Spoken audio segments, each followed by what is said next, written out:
Hindi sukat akalain na ganito pala ang mangyayari. Kailangan pa rin siya i-monitor. Narito at panoorin.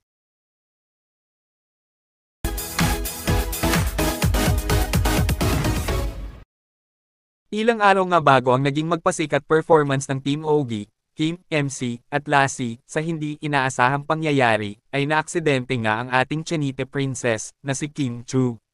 Na siyang ikinabahala at ikinalungkot ng mga Kim Chu at Kim Pao fans. At matapos nga ang ilang oras, ay ibinahagi nga ni Kimi na naging okay na siya. Ngunit, hindi nga alam ng mga fans at supporters ng nangyari o kung paano na aksidente ang multimedia idol. Kaya naman, naibahagi sa social media ang mismong video ng nasabing pangyayari o aksidente. Kung saan, makikita sa video clip na tinamaan ng bakal o yung handle ng trapeze ang ulo ni Kimi. Dahil nga dito, ay kinailangan nga ipa-CT scan si Kimi. Ngunit, gayunpaman, ay may isang netizen na nagbahagi ng kanyang saloobin matapos mapanood ang video ng aksidente ni Kim.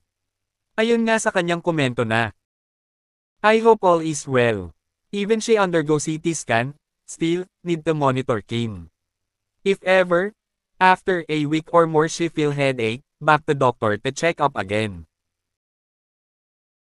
Kahit nga ganito ang nangyari, ay hindi pa rin nagpatinag si Kimi.